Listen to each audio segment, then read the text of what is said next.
जय Hind. Sonu sir classes आप सभी के लिए पॉलिटेक्निक एंट्रेंस एग्जामिनेशन 2023 की तैयारी के लिए लाया है इंटरेक्टिव कोर्सेज। अगर आप यूपी से हैं तो आपके लिए है विजय बैच, अगर आप बिहार से हैं तो आपके लिए है लक्ष्य बैच, अगर आप झारखंड से हैं तो आपके लिए है योद्धा बैच, और अगर आप उत्तराखंड से हैं तो आपके लिए है अभिनंदन बैच। तो इन सभी में जाकर के आप एनरोल कर सकते हैं। लेकिन अगर आप बिना ज्वाइन किए इस कोर्सेज के कंटेंट को देखना चाहते हैं तो ऑल कोर्सेज में जाकर के व्यू डेमो पर क्लिक करके आप सभी कंटेंट को देख सकते हैं, जिसमें आपको मिलता है प्रीवियस ईयर क्वेश्चन पेपर के 21 सेट ओरिजिनल क्वेश्चन पेपर, साथ ही में subject wise live theory plus objective classes, subject wise chapter wise quizzes आपको मिल जाते हैं। साथ ही आपको टारगेट 2023 टेस्ट सीरीज मिल जाती है, जिसमें आपको 21 सेट के मॉक टेस्ट के साथ साथ वीकली टेस्ट क्वेश्चन पेपर और यहाँ पे गेस्ट पेपर 2023 भी मिल जाएगा। और इसमें कुछ फ्री टेस्ट भी हैं, जिसमें आप अपने डेमो के आधार पर इन सभी में चेक कर सकते हैं, आप टेस्ट दे सकते हैं, जिसमें आप यहाँ पे टेस्ट के बाद रिजल्ट में एक्यूरेसी देख पाएंगे, अपने मार्क्स दे पाएंगे, अपने रैंक को देख पाएंगे कि आपका रैंक जितने भी बच्चे ने एग्जाम दिया है उनमें से कौन सा रैंक है। ये जो कार्ड है, जो रिजल्ट है, वो अपने दोस्तों के साथ आप शेयर कर सकते हैं। तो आज ही जाइए, फ्री में टेस्ट दीजिए और जो रिजल्ट है वो अपने दोस्तों के साथ शेयर करिए। और मैं आपको बता दूं कि जो फर्स्ट 500 स्टूडेंट्स हमारे इस कोर्स को ज्वाइन करेंगे उनको मिलने वाला है एक्सक्लूसिव 20% का डिस्काउंट, और आपको यूज करना होगा कोड टारगेट 2023। तो टारगेट 2023 यूज करिए और इस कोर्स पे एक्सक्लूसिव डिस्काउंट पाइए। जय हिंद। आप सभी का बहुत बहुत वेलकम है आपके अपने YouTube channel the smart edu for you में, जो कि अब है सोनू सर क्लासेस। ठीक है, तो the smart edu for you classes जो है वो अब सोनू सर क्लासेस में कन्वर्ट हो गया है, प्रेजेंटेड बाय मी यानी कि सोनू सर। ठीक है, आज के इस वीडियो में हम लोग बात करने वाले हैं जीकअप 2023 के बारे में, या यूँ कहें कि यूपी पॉलिटेक्निक एंट्रेंस एग्जामिनेशन 2023 के बारे में। और इसमें हम लोग सबसे पहले एक्सपेक्टेड डेट्स की बात करेंगे, फॉर्म डेट, एग्जाम डेट और वगैरह वगैरह, और साथ ही में इसके ऊपर भी हम लोग बात करेंगे कि कौन कौन से इंपॉर्टेंट डॉक्यूमेंट्स हैं जिनको ध्यान में रख करके आपको अपना फॉर्म फिल करना है, या वो कौन कौन से डॉक्यूमेंट्स हैं जो आपके पास फॉर्म फिल करते टाइम होने चाहिए। ठीक है, चलिए तो वीडियो को स्टार्ट करेंगे विदाउट वेस्टिंग आवर टाइम। तो ये जो आप अभी फिलहाल देख पा रहे हैं नोटिफिकेशन, ये 2022 की नोटिफिकेशन है। तो अब आप ये कहेंगे कि हमारे किस काम आएगा भाई, क्योंकि 2023 आ चुका है।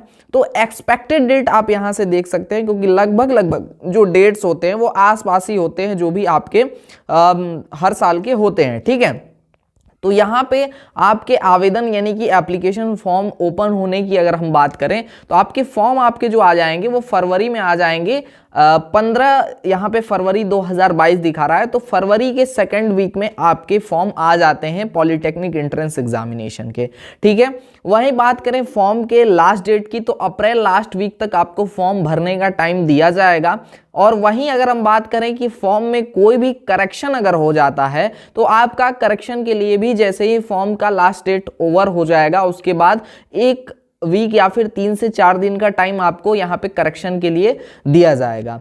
यहाँ पे हम बताएं, अगर आप हमारे चैनल को लगातार फॉलो करते रहेंगे, वीडियोस देखते रहेंगे, फॉर्म भरने से पहले फॉर्म कैसे भरना है एक बार जरूर देख लेंगे, तो आप कोई भी गलती नहीं करेंगे, तो आपको विंडो दोबारा से ओपन होने का वेट नहीं करना पड़ेगा। ठीक है, चलिए प्रवेश पत्र की बात करें तो आपकी परीक्षा से 2 या फिर 1 हफ्ते पहले आपका जो एडमिट कार्ड है वो रिलीज हो जाता है। तो जैसे ही एग्जैक्ट डेट्स रिलीज होंगे उसके बारे में भी हम लोग इंफॉर्मेशन आपको दे देंगे। वहीं एग्जाम्स की बात करें तो यहाँ ग्रुप ए और ग्रुप ई के एग्जाम्स एक साथ होते हैं, और इसमें 2 से 3 दिन का टाइम आपसे, मतलब 2 से 3 दिन में एग्जाम सभी के कराए जाते हैं, अलग अलग शिफ्ट में। एक दिन में 3 शिफ्ट में एग्जामिनेशन होते हैं।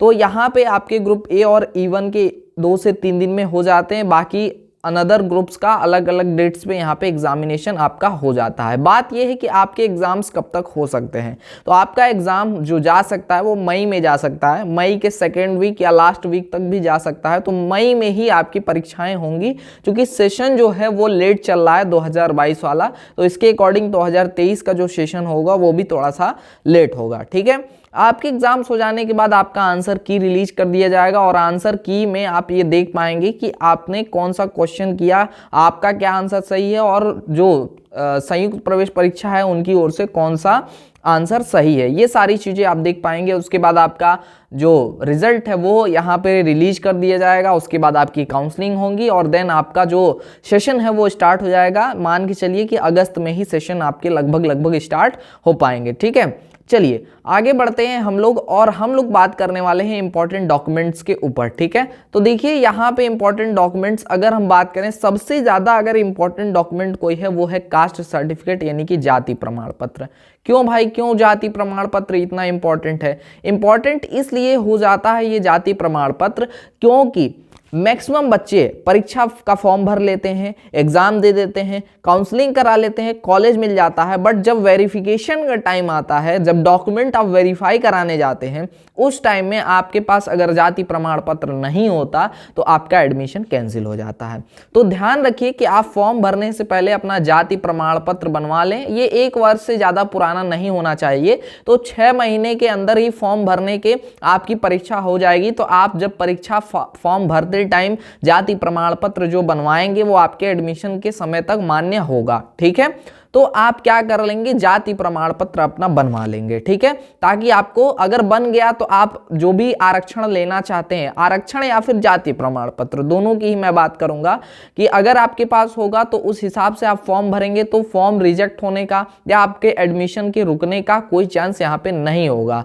ठीक है, चलिए आगे बढ़ते हैं, आगे बढ़ेंगे। यहाँ पे देखिए बात होता क्या है कि डोमिसाइल निवास की अगर बात करें तो कुछ बच्चे जो यूपी से बाहर के होते हैं वो डोमिसाइल जो है अदर देन उत्तर प्रदेश के बजाय उत्तर प्रदेश भर देते हैं। कई बच्चे उत्तर प्रदेश के होते हैं लेकिन डोमिसाइल जो है उत्तर प्रदेश के बजाय अदर देन उत्तर प्रदेश भर देते हैं। अब इसमें नुकसान क्या होता है, जब आप काउंसलिंग कराने जाते हो तो जो बच्चे other than Uttar Pradesh form में फिल कर देते हैं उन बच्चों का एडमिशन के लिए जो काउंसलिंग होती है, काउंसलिंग के प्रथम 3 चरणों तक वो पार्टिसिपेट नहीं कर पाते, जो गलती से क्या भर देते हैं, यहाँ पे अदर देन उत्तर प्रदेश भर देते हैं। तो इस बात का ध्यान देना है कि अगर आप यूपी से हैं तो आपको यूपी ही भरना है डोमिसाइल, अदर देन यूपी भरेंगे तो आप काउंसलिंग के प्रथम 3 चरणों से फर्स्ट 3 स्टेजेस से बाहर हो जाएंगे। ठीक है, इसके बाद बात करें कि अदर देन यूपी के जो हैं और अगर वो गलती से यूपी भर देते हैं तो आप काउंसलिंग भी कराएंगे, आपको कॉलेज भी अलॉट हो जाएगा, लेकिन जब आप वेरिफिकेशन के लिए जाएंगे तो उस समय आपका जो अलॉटमेंट है वो कैंसिल कर दिया जाएगा और वो किसी और स्टूडेंट को अलॉट कर दिया जाएगा। ऐसे में आपको होगी बहुत ज़्यादा दुख। ठीक है, तो आपको क्या करना है, ये आप अगर आप यूपी से बाहर के हैं तो अदर देन यूपी भरना है आपको डोमिसाइल में। फॉर्म भरने के लिए आपको फोटो चाहिए होगा, स्कैन्ड फोटो चाहिए जो कि अपलोड करना होता है फॉर्म में। हस्ताक्षर यानी कि आपका साइन चाहिए, साइन अपलोड होता है। 10th अगर आपने कर रखा है तो 10th आप 10th की डिटेल्स भर सकते हैं। अगर आपने 10th नहीं किया है तो अपीयरिंग में भी भर सकते हैं। वैसे ही अगर आपने 12th कर लिया है तो आप 12th और 10th दोनों के डिटेल्स भर सकते हैं, या 12th में अभी पढ़ रहे हैं तो 12th अपीयरिंग में भी भर सकते हैं। ठीक है, वही बात करें कुछ बच्चे आफ्टर 12th ग्रेजुएशन के बाद भी डिप्लोमा करते हैं, तो अगर आपने ग्रेजुएशन वगैरह भी कर रखा है, अदर एजुकेशन क्वालिफिकेशंस भी हैं, तो वो भी आप यहाँ पे फिल कर पाएंगे। इसके बाद बात करें कि आधार कार्ड की, तो आधार कार्ड की भी अब ऑनलाइन एग्जाम्स जो भी होने लगे हैं उनमें बहुत अहम भूमिका है, क्योंकि फिंगरप्रिंट आप फिंगर यहाँ पे वेरिफिकेशन होता है, थंब इंप्रेशन से आपका वेरिफिकेशन किया जाता है, फेस रिकॉग्निशन होता है। इसके लिए आधार बहुत इंपॉर्टेंट है। अगर आपके पास आधार कार्ड नहीं है तो आपको आधार कार्ड बनवा लेना चाहिए, और आपकी परीक्षा में आधार नंबर फॉर्म भरते टाइम आपसे मांगा जाएगा। तब ये उस समय काम आएगा जब परीक्षा देने के लिए आप सेंटर पे जाएंगे, तो उस समय आपका थंब इंप्रेशन लिया जाएगा, आपको वेरीफाई किया जाएगा कि आप ही वो स्टूडेंट हैं कि नहीं जिन्होंने फॉर्म भरा है। ठीक है, तो ये सभी चीज़ों के लिए आपका आधार नंबर इंपॉर्टेंट होता है। आधार नंबर चाहिए यहाँ पे, कार्ड हो या ना हो उस टाइम, इससे कोई दिक्कत नहीं, लेकिन बस आपको आधार नंबर अपने फॉर्म में फिल करते टाइम भरना पड़ेगा। ठीक है, तो ये सारे इंपॉर्टेंट डॉक्यूमेंट्स हैं जो कि फॉर्म भरते टाइम आपको अपना ध्यान देना है। कास्ट सर्टिफिकेट बोले तो आरक्षण प्रमाण पत्र भी इसी श्रेणी में आते हैं, जैसे EWS हो गए, ठीक है, या अन्य कोई भी यहाँ पे रिजर्वेशन जैसे मिलिट्री पर्सन और अन्य रिजर्वेशन है, उनके लिए भी आपके पास सर्टिफिकेट पहले से होना चाहिए। ठीक है, तो ये सारे इंपॉर्टेंट चीजें हैं, आप ध्यान रखिएगा। अब बात ये है कि यहाँ ग्रुप की अगर बात करें तो देखिए यहाँ पे 3 ग्रुप में आप फॉर्म आराम से भर सकते हैं। ठीक है, जैसे ग्रुप A और E1 में से आप एक एक फॉर्म भर सकते हैं, और इन सभी में से आप कोई एक फॉर्म भर सकते हैं, यानी कि एक बच्चा 3 ग्रुप में एक साथ अप्लाई कर सकता है। अगर जो बच्चा ग्रुप K का फॉर्म अप्लाई कर रहा है उससे मेरा रिक्वेस्ट है कि वो ग्रुप ए में भी जरूर मस्ट अप्लाई करें, क्योंकि कभी कभी ग्रुप के में जो नंबर ऑफ सीट्स हैं वो कम है तो कभी कभी नहीं हो पाता है, तो ग्रुप ए में हो जाता है, ठीक है, क्योंकि number of seats group A में ज़्यादा है। तो आपको दोनों ग्रुप का फॉर्म भरना चाहिए, ठीक है, जो कि सिर्फ ग्रुप के का बच्चे फॉर्म भरने के लिए सोच रहे हैं। और जो बच्चे ग्रुप ए का फॉर्म भर रहे हैं उनके लिए कोई दिक्कत की बात नहीं है, क्योंकि मैक्सिमम स्टूडेंट चाहे वो 10th पास हो चाहे 12th पास हो ग्रुप ए में ही फॉर्म भरते हैं, ठीक है। थोड़ा सा हम सिलेबस के बारे में भी यहाँ पे आपको एक्सप्लेन कर दें कि जो आपका सिलेबस है, ठीक है, ग्रुप ए की अगर हम बात करें तो यहाँ पे ग्रुप ए में आपका 3 विषय से प्रश्न आपके पूछे जाते हैं।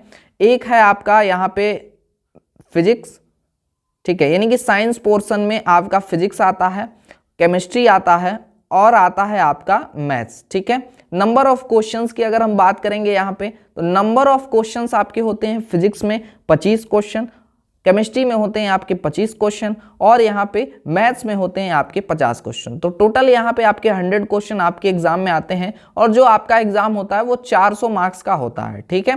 तो इसी के को ध्यान में रखते हुए और आपको निगेटिव मार्किंग भी यहाँ पे होती है, यानी माइनस मार्किंग भी होती है, ठीक है, ये मैं पहले ही आपको स्पष्ट बता दूं। तो इन सभी चीज़ों को ध्यान में रखते हुए हम लोगों ने आप सभी के लिए इंटरेक्टिव कोर्सेज लाए हुए हैं, उसको जाकर के आप ज्वाइन करिए हमारे app the smart edu for you पर। अगर आपको ज्वाइन करने में कोई भी दिक्कत आती है तो आप 9076929784 पर व्हाट्सएप पे जानकारी दे सकते हैं जो भी आपको दिक्कत आ रही है। और जो क्लासेज हैं वो आपके बोर्ड परीक्षा को ध्यान में रखते हुए 5 मार्च से स्टार्ट किए जा रहे हैं, तब तक आपके जब सभी जो बोर्ड एग्जाम है, जो कार्यक्रम है वो समाप्त हो जाएंगे, तो आपको कोई भी दिक्कत क्लास को ज्वाइन करने में नहीं आएगी। लेकिन जब तक आपकी परीक्षाएं यहाँ पर नहीं हो जाती हैं तब तक आप सभी के लिए ऐप में क्विजेस की सुविधा की गई है। सभी सब्जेक्ट्स के क्विजेस वहाँ पे उपलब्ध होंगे, टेस्ट उपलब्ध होंगे, उनको आप दे पाएंगे और चीज़ों को आप जब आपके बोर्ड एग्जाम्स क्लियर हो जाएंगे, खत्म हो जाएंगे, तब आप एकदम नए सिरे से शानदार तरीके से तैयारी हमारे साथ कर पाएंगे। आज के इस सेशन में बस इतना ही, मिलेंगे किसी अन्य वीडियो लाइव सेशन के साथ, तब तक के लिए जय हिंद, वंदे मातरम। आप सभी स्वस्थ रहें, मस्त रहें।